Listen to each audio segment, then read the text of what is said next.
Qaraçılar bəzi rayonlarda bu peşəyə çevrilib.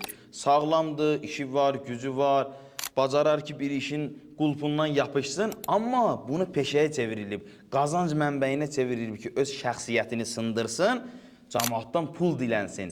Nə adıyla? Din adıyla, hicab adıyla namaz, oruc, peyğəmbər, imam, Quran adını gətirərək cəmaatın hisslərinə təsir qoysun və onlardan pul əldə etsin. Əgər əminsən ki, bu peşənin sahibidir və bundan qazanc əldə edir, işi var, gücü var, yəni bacarar ki bir işdən yapışsın, qazanc əldə etsin, bunu qazanc mənbəyinə çevirsin, gərək verməyəsən. Yox, əgər ürəyində xalq alıb, əmin deyilsən, müəyyən qədər pul verib yola sala bilərsən. Amma qohumunda, qonşunda etibar elədiyin bir nəfər var ki, ehtiyaclı ailələri tanıyır.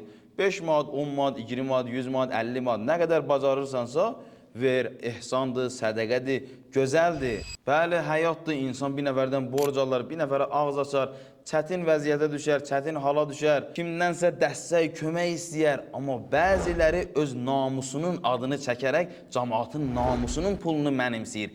Dinin adını gətirərək dindən pul qazanır, dindən istifadə edir. Yəni nə?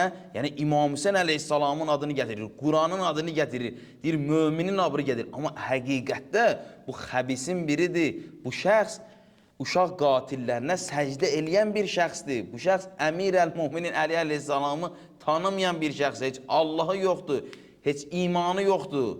Bu sadəcə dildə o kəlmələrdən istifadə edir ki, qazanc əldə etsin, pul əldə etsin. Əgər insanlar doğru, düzgün yerlərə sədəqə, ehsan, pullarını yönləndirməsələr, səbəb olacaq ki, bu içi boş insanlar qabağa getsin, önə çəkilsin və din, iman, mənəviyyat, Quran-ı Kərim gözdən düşün. Bəli, sosial şəbəkələrdə də olur. Düzdür, çoxu aldadır, amma içlərində doğru, düzgün insanlar da var. Sadəcə araşdırmaq lazımdır. Təəssüflər olsun ki, bu şəxslər səbəb olub ki, insanlarda bir-birinə qarşı etimadsızlıq, inamsızlıq yaransın.